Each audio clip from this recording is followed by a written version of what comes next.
Guys, this is Joe just popping in to ask if you've signed up for your free marketing consultation with MDT Marketing yet. If you haven't, head to mdtmarketing.com/edup, submit your information, get your free consultation today. Don't do it alone. Find the right partner.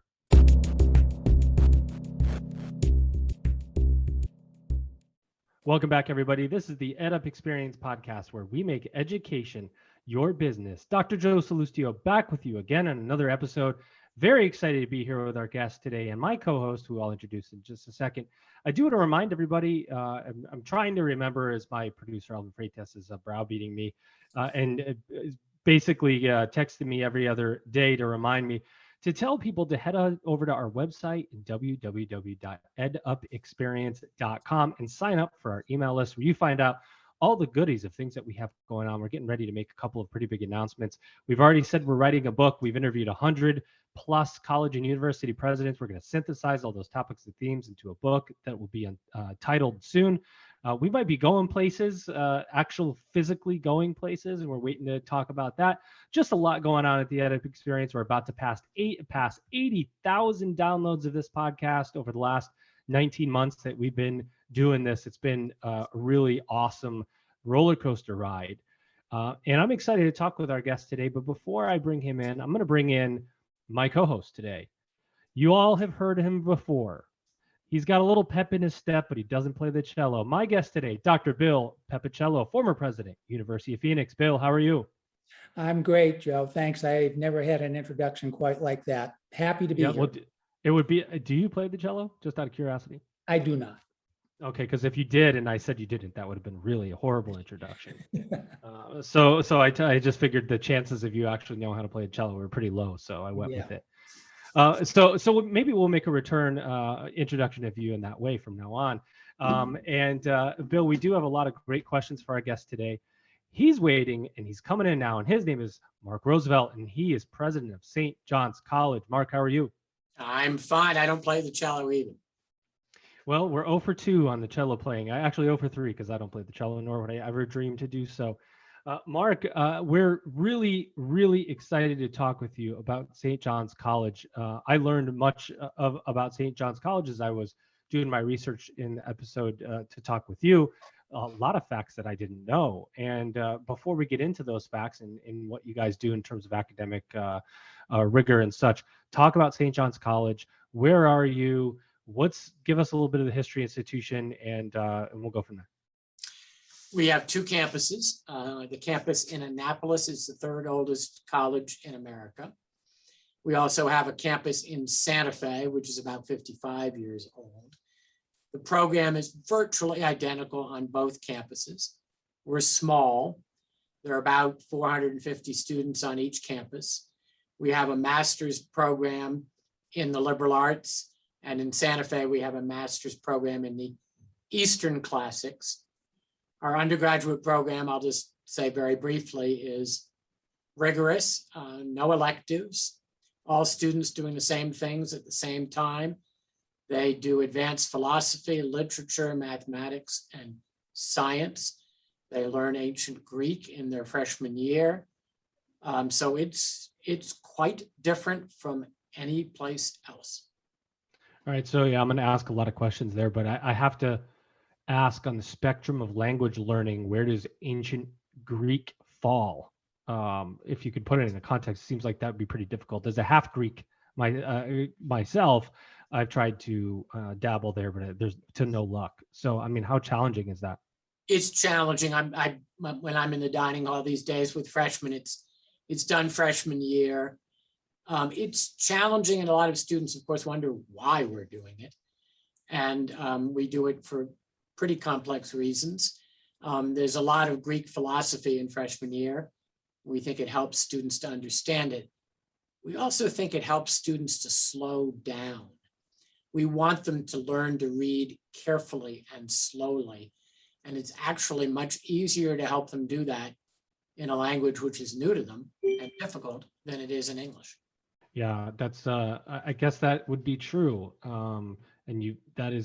I can imagine that's a pretty difficult one to learn. So I can see how that would really make you bring out the cognitive thinking and the critical thinking skills, which is important as a student progresses through their educational journey. Talk to me about liberal arts education. A year ago, Mark, just everybody's coming on saying the liberal arts college is gonna die, right? It's the business model. Liberal arts education is not as popular as it was. It's not leading to a job. It's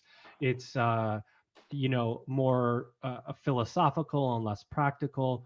Here we are a year later, maybe a little bit more than a year, and there are still many, many, many liberal arts colleges thriving. What did you think about all that hoopla, and what do you think now about the future of liberal arts colleges? Well, I think the first question, Joe, and it's a little bit combative perhaps, is what is a liberal arts college? St. John's is so utterly distinctive, and we spend a lot of time here, the faculty spend a lot of time here debating what a liberally educated person should do in college, what they should know when they leave college. So I'm not sure it's clear what exactly a liberal arts college is anymore. We're pretty clear that we are one, and a very unusual one. And what we do for students is utterly contrarian. We give them what we think is a platform upon which to build a life. Yes, we think it helps prepare them for a career because of critical thinking skills and just learning they can overcome fears about learning virtually anything. But I'm not sure that what we do and what other colleges that think of themselves as liberal arts colleges is very similar. I think we're probably as different from Oberlin and Middlebury as they are from Ohio State. Yeah, I mean, that's interesting, Bill. You've got a lot of experience here in these areas. What do you think about colleges' future financial models and such? Sure. Well, first, let me say I completely agree with Mark that what a liberal arts institution is, I think, is hard to define these days. And many people don't know that my undergraduate degrees are in Latin and Greek. And as a graduate student in linguistics, I also studied Sanskrit and Hittite, Old Church Slavic, and some other languages. And my undergraduate career was at Gannon University, which is a Catholic institution, and was heavily liberal arts. So I came from that to eventually to the University of Phoenix. People were always astounded to find out what my academic background was. I am as well. But I really think that what Mark has said is spot on, and that is there isn't any other institution, at all like St. John's. And as I mentioned off camera, I was going to say, but as an aside earlier, several years ago, I spoke with Christopher Nelson, who was previously the president at the Annapolis campus, about the difference in the model at University of Phoenix and St. John's. And people were amazed to find that Chris and I didn't have a lot of disagreement. I think that St. John's offers something for those students that is very difficult to find anywhere, and certainly provides a platform for students to build a career and in a life in general on. So, I couldn't be happier to see that it's flourishing at this point. And, it'll be interesting to see how the liberal arts models evolve, because when people say liberal arts colleges are going to go away, I think they're looking primarily at business models and at institutions in traditional higher education that simply don't know how to struggle with the changing landscape of higher education in America. Whereas St. John's has not succumbed to that. They have remained true to who they are, and successfully so.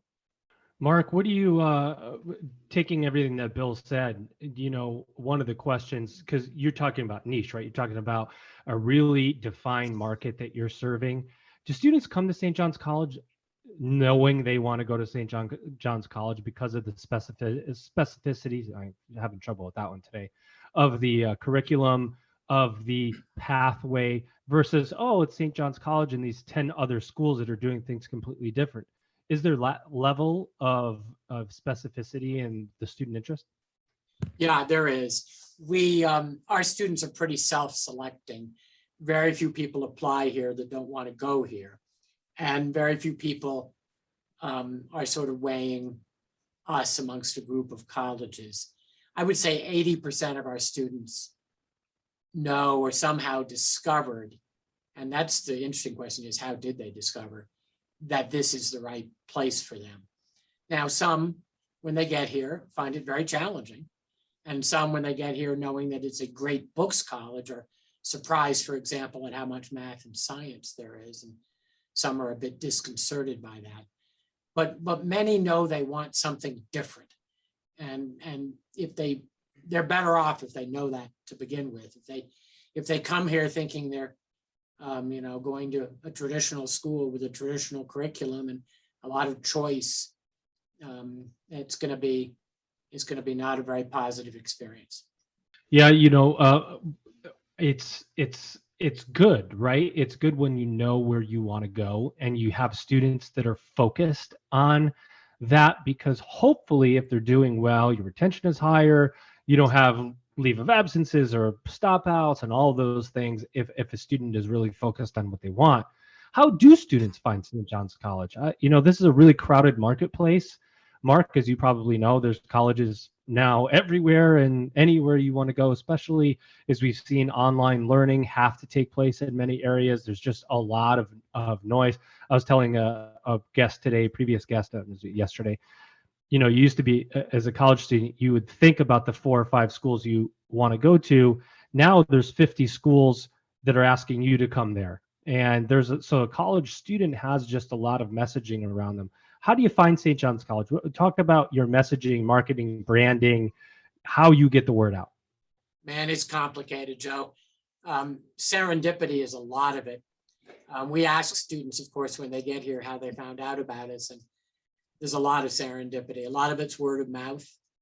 We don't have schools that send us a predictable number of kids every year.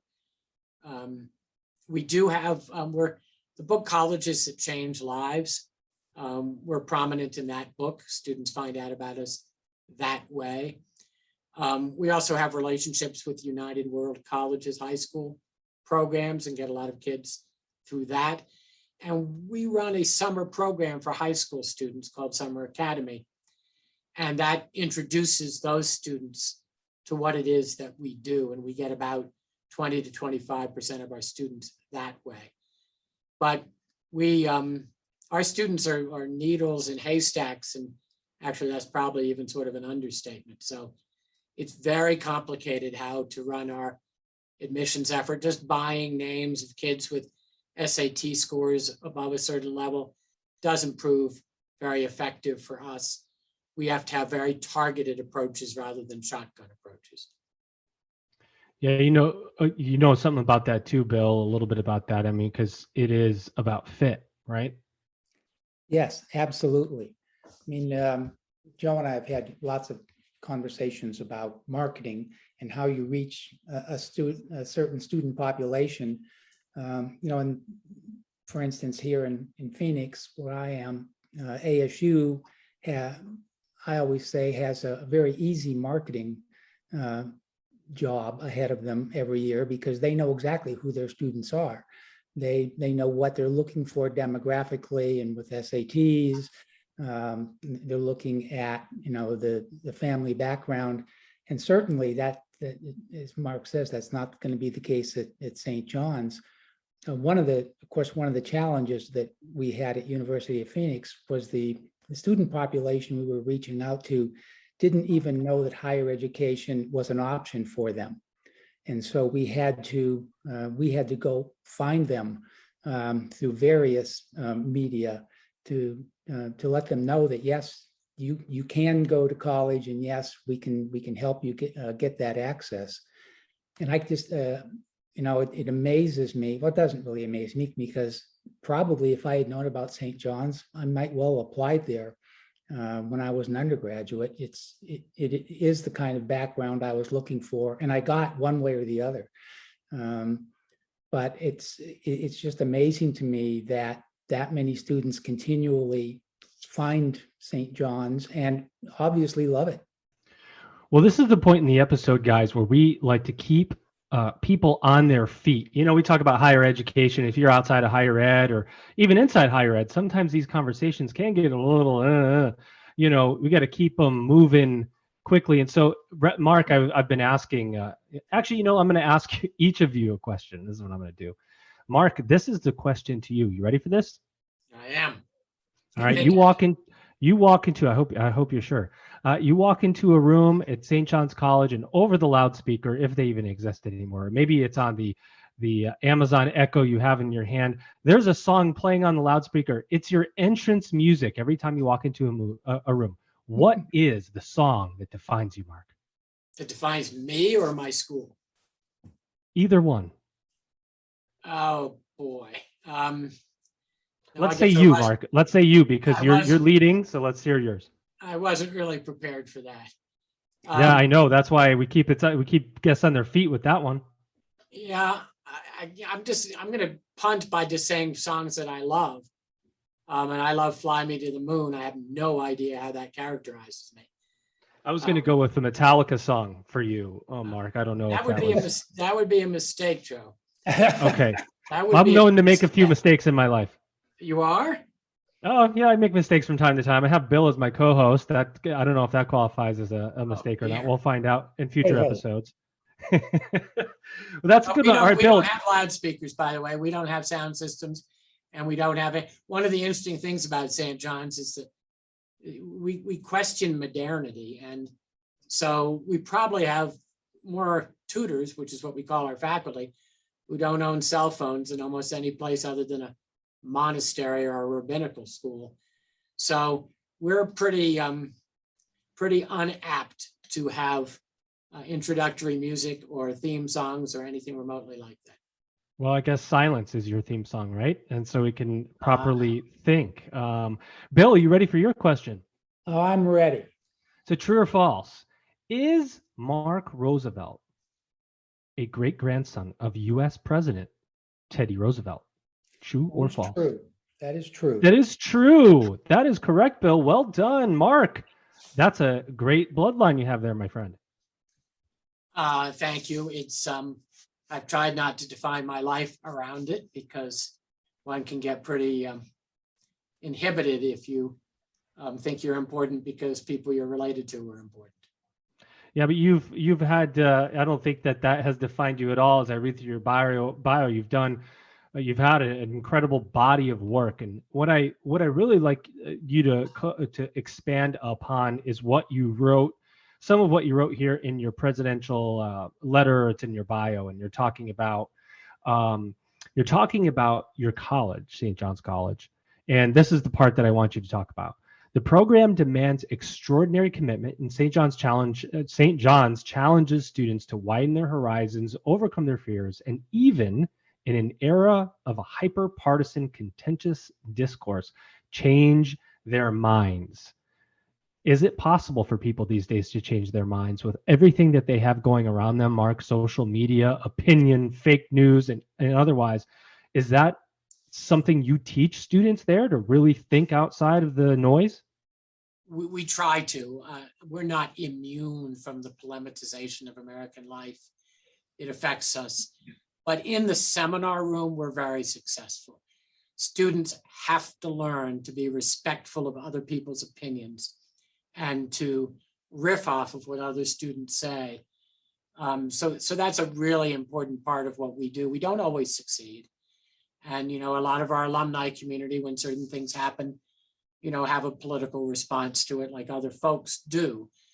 The other point, though, that's in that quote that you used is how rigorous it is and how challenging.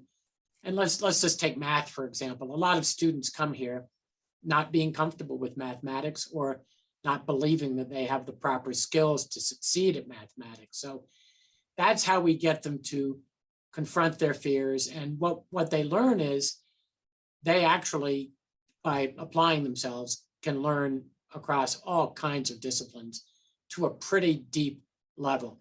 And if that succeeds, Joe, then they've overcome something important, and then they're no longer daunted in the rest of their lives when they face difficult challenges. So that is really supposed to be, and often is, a deep part of their experience here. If you're experiencing any level of marketing challenge right now, you've got to ask the hard questions and you need answers. Are you using the right mix of channels to get in front of your future students? Is your messaging personalized and delivered in a medium your audience and future students will respond to? And are you spending more time building reporting than listening in on what your students really want? All of these questions will get answered when you sign up for your free consultation with MDT Marketing. Head to mdtmarketing.com/edup. Submit your information and talk to MDT. Don't go it alone. Find the right partner. The guys at MDT, the team at MDT is absolutely amazing. Whether your challenge is the cost of inquiries, your melt, your branding, the bad and incomplete information that come with your inquiries, whatever it is, an audit of your challenges will help your institution, and it's free. mdtmarketing.com/edup. Bill, you want to jump into any question you have, or I can keep going forever. So, No, I definitely want to jump in because Mark just nailed a bunch of stuff. I think rigor is important. One of the things that I see, especially in traditional higher education, is that it's easy for students to become lazy. There are so many outlets out there in the media, and people are bombarded with information or disinformation, as the case may be. And it's really easy to not have your own opinion. And I think, one of the values of a curriculum like St. John's, where you don't have a lot of variety, I mean, as far as electives, it lets or forces, in either, choose either word, students focus. And I think that's important because the focus helps them filter out a lot of the extraneous noise that's out there. And, the filter is the classical preparation, which really, I think, gives students the ability to take in everything that's going on and look at it through an objective lens.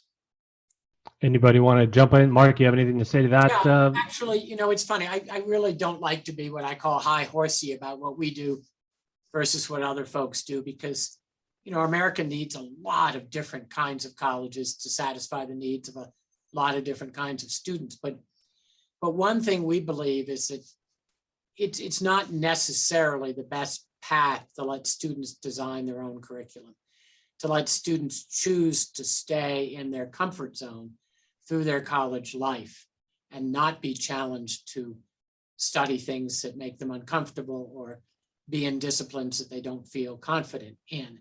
That's our model. A lot of schools now, a lot of quote unquote liberal arts schools, allow students to design their own curriculum and to choose exactly what they study. And, obviously that's attractive to a lot of students, but it's perhaps important that we have alternative places that say that no, a 17-year-old actually isn't qualified to decide exactly what kind of studies will help them be a liberally educated person. And that's our belief, which is that a lot of people here have spent an awful lot of time and attention trying to determine what will help them become a liberally educated person. And students have to give up a certain freedom, the freedom to design their own curriculum, in order to hopefully get the larger freedom that comes with building a platform of knowledge that makes them an independent thinker. Yeah, one of the reasons that I went down that road is that when I first came to the University of Phoenix, worked with John Sperling, who was the founder. And it surprises people to know that in the beginning, the University of Phoenix curriculum had no electives. It was designed to help working adults achieve their goals in as quick a time as possible. And to do that, we put students into very rigid curriculum. John Sperling used to describe it as, well, if you want to buy a car and somebody said you can have any color you want as long as it's white, that's what we did. And it was very, very useful for those people at that point. Now, we've changed, obviously, significantly since that time, but that's sort of where I was coming from with my earlier comments, is that I think, for that student, that kind of rigor is just something it's very difficult to find these days. Difficult to find, and it has desirable outcomes. And, I know that's a big part of what you're doing, Mark, is creating those amazing leaders that you've talked about. I do want to ask you this question, though. Well, I actually have two. One quickly, can you talk about how, the pandemic sort of interrupted your operations, how faculty dealt with that, given that you have a traditional academic model, in-person classes, very small, I think your ratio is 7-to-1 student to faculty ratio. So it's very personal. How did staff and faculty react, and how is it looking now as you're in your fall term? Well, we're fully in person again, which is far preferable. But our curriculum, which is, and our pedagogy, which is essentially 18 students in a room with 2 tutors, did do okay on Zoom because the screen worked pretty well. What didn't do that well was math or science classes where, blackboards and demonstrations and experiments are important. So I would say that, we did okay, but students are incredibly grateful to be back in person. Let me just explain one other thing, Joe, because I think it's really important to note. We have faculty whom we call tutors. We don't have professors. And this is not just a semantic oddity. It's actually a really important distinction. Our faculty don't profess. They lead discussions in a classroom. They don't ask questions because they know the answers and want to find out if students do. They ask questions in the classroom, which are kind of an invitation to go on a journey together. A lot of people find it funny. I mean, they say, well, what about your professors? And I keep saying, we don't have professors. We don't do that. The other thing that's amazing about the tutors and just worth thinking about is they teach across the entire curriculum. I often entertain myself by thinking what it would be like to go to a more traditional school and tell the philosophy professors they need to teach math and French and Greek. So often the professors here, who are tutors, are not only not professing, but they're learning alongside the students. They're on a common journey. And that creates a very different kind of authority dynamic in the classroom. Absent an authority figure who will tell you eventually, this is the truth, or these are the facts, and you should know them. It's just a very different dynamic. So not only are we just enormously different on what our curriculum is, but our pedagogy, our belief system about how students best learn is just extremely different. Mark, can you talk? Oh, no, go, Bill, go. I just wanted to ask a quick question on that. Where do you find your faculty, and do they actually write the curriculum? Well, there is no written curriculum. The curriculum is the books. In the classroom, the books are all you're allowed to reference. You can't bring in outside sources. So the books are the curriculum, and students read 240 books during their time here.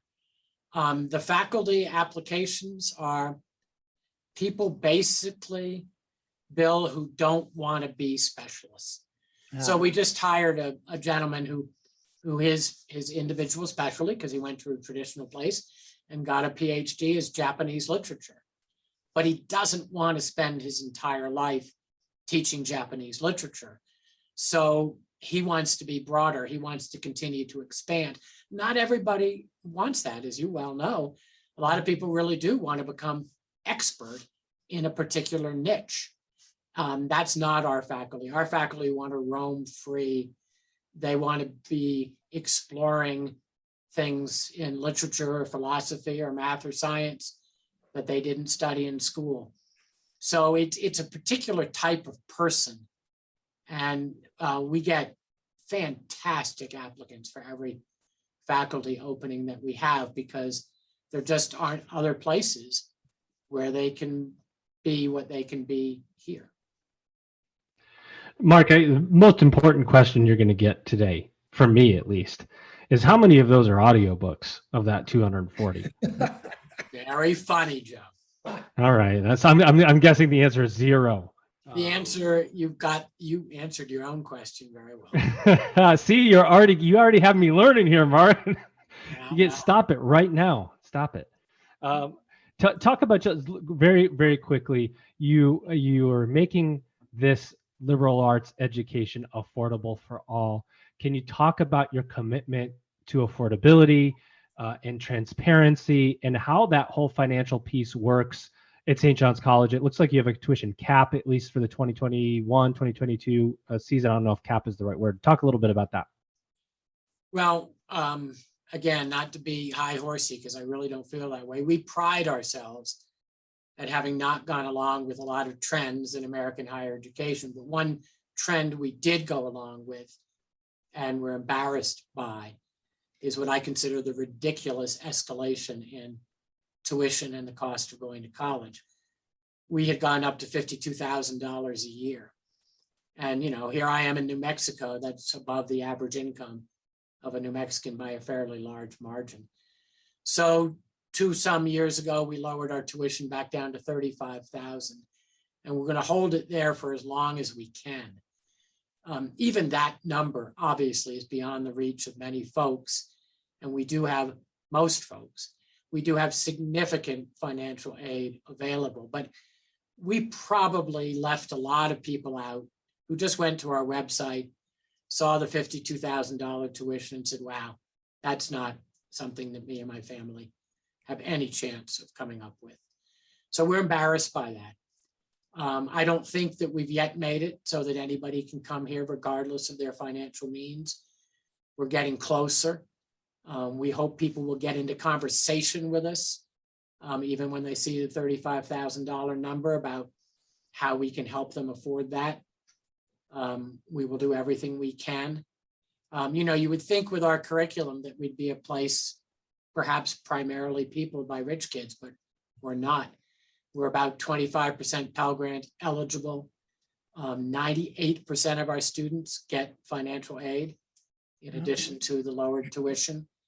But I can't say, Joe, that we're where we want to be yet, but we're closer.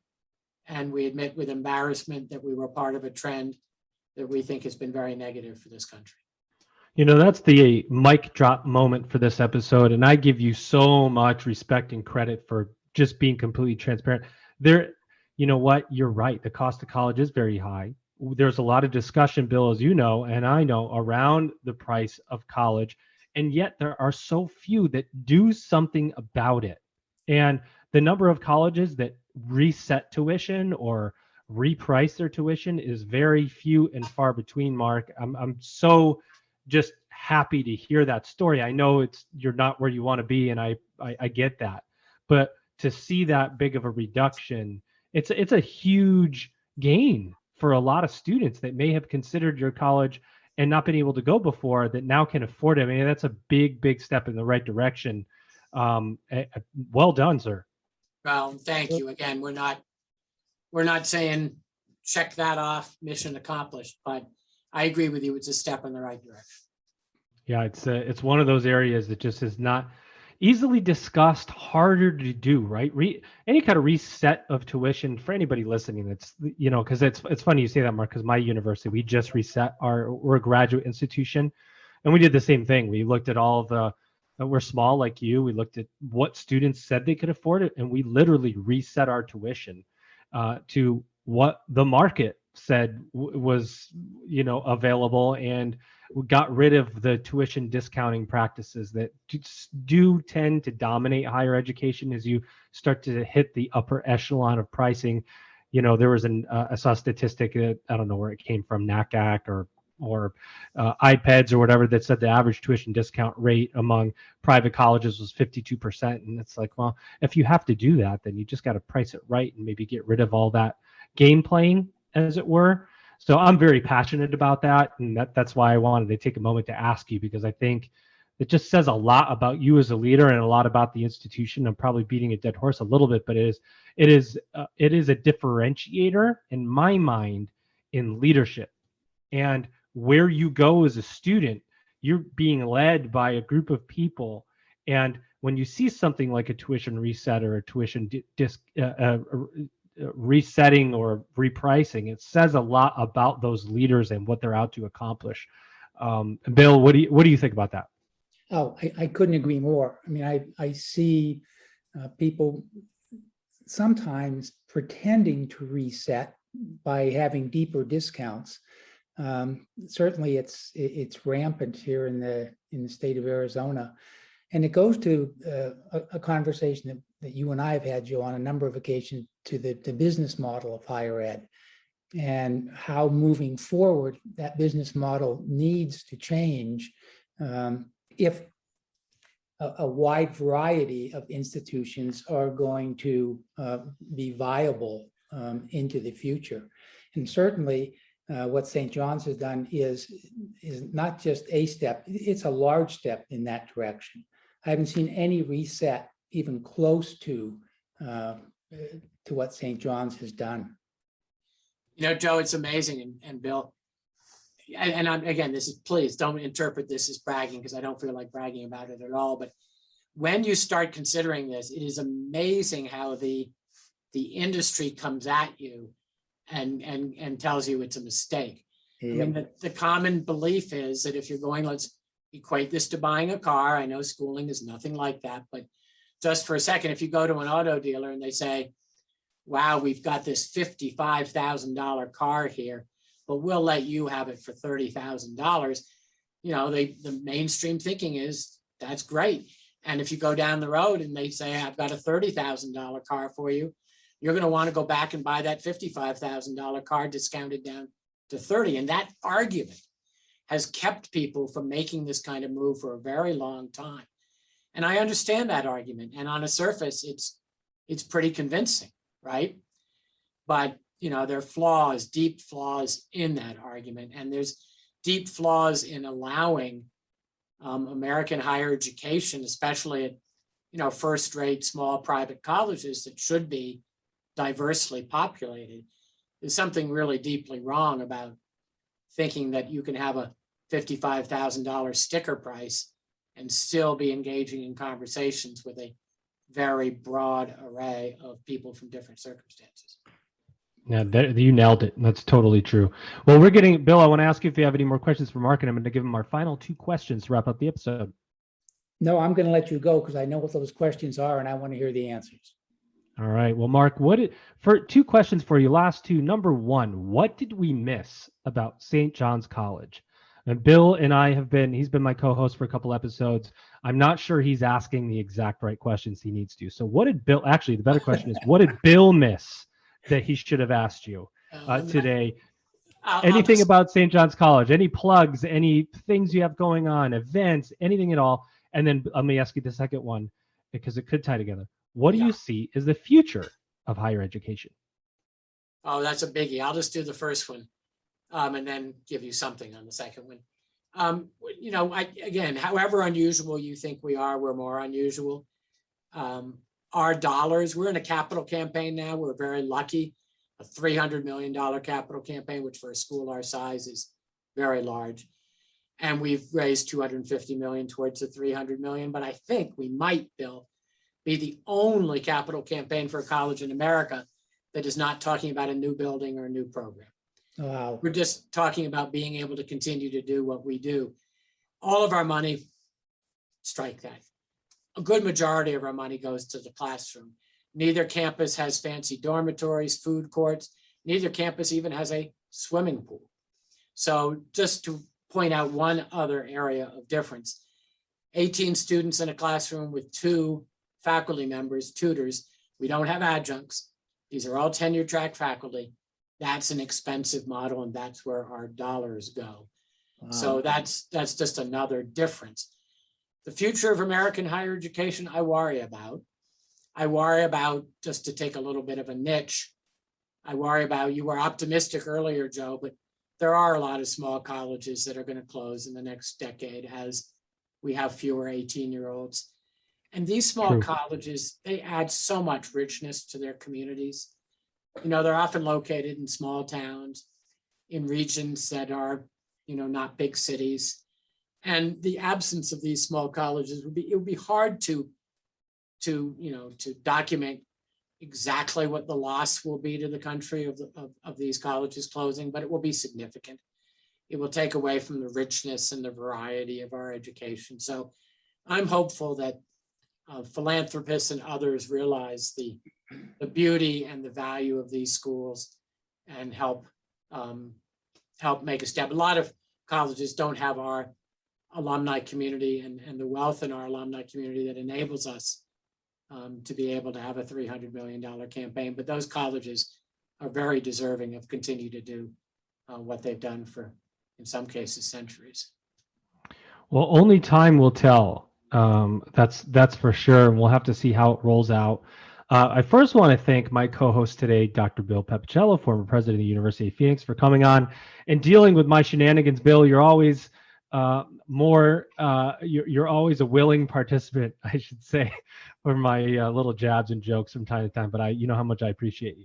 Well, it's trying, but I'm a very patient person. Well, you can give as good as you get. Bill Pepicello, everyone.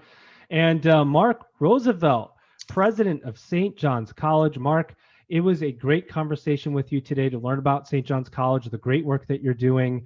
Really an honor to meet you. So we really appreciate you coming on the EdUp Experience. Thank you very much. Thank you for having me. I've enjoyed it.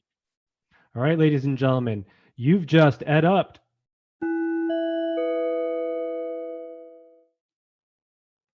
Are you using the right mix of channels to get in front of your audience? Is your messaging personalized and delivered in a medium your audience responds to? Are you spending more time building reports than listening in on what your audience wants? These are not easy questions to answer. That's why our great friends at MDT Marketing are offering a free audit of your marketing efforts. Head to www.mdtmarketing.com/edup and submit your information for your free consultation today. Look, guys, you got nothing to lose. It's free. I don't know why you wouldn't want a free audit to tell you what you're doing, whether it's effective, and how you can make some incremental changes that can make a big difference moving forward. That's www.mdtmarketing.com/edup.